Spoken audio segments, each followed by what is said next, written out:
Hey all my beautiful house. അപ്പം അമ്പലത്തിൽ പോയതിൻ്റെ വ്ളോഗാണ്. ഈ വഴി കാണുമ്പോൾ നിങ്ങൾക്ക് മനസ്സിലായിട്ടുണ്ടായിരിക്കും ഏത് അമ്പലം എന്ന് വെച്ച് കഴിഞ്ഞാൽ കാട്ടിലമ്പലത്തിലാണ് പോയിട്ടുണ്ടായിരുന്നത്. അവിടെ ചെന്ന് നമ്മൾ മണിയും രസീതും ഒക്കെ എഴുതിയിട്ട് നേരെ ക്യൂ നിന്നിട്ടുണ്ടായിരുന്നു. നമ്മൾ സൺഡേ ആണ് പോയത്.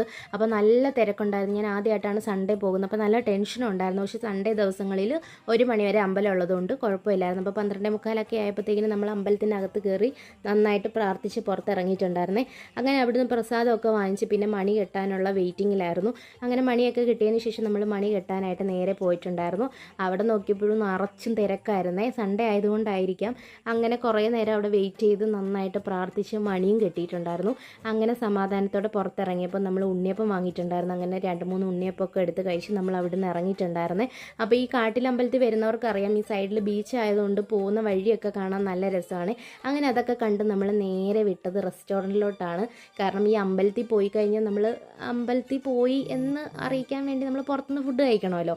അങ്ങനെ നമ്മൾ നേരെ റെസ്റ്റോറൻറ്റിൽ പോയിട്ട് ഫുഡൊക്കെ ഓർഡർ ചെയ്തിട്ടുണ്ടായിരുന്നു. ആദ്യം ലൈമാണേ പറഞ്ഞത്. അപ്പോൾ ലൈമൊക്കെ കുടിച്ചിരിക്കുമ്പോഴത്തേക്കിനും നമ്മുടെ ഫുഡ് വന്നിട്ടുണ്ടായിരുന്നു. ചട്ടിച്ചോറും ബിരിയാണിയും പിന്നെ ഫിഷ് ഫ്രൈയും കൂന്തൽ ഫ്രൈയും ഒക്കെ നമ്മൾ ഓർഡർ ചെയ്തിട്ടുണ്ടായിരുന്നു.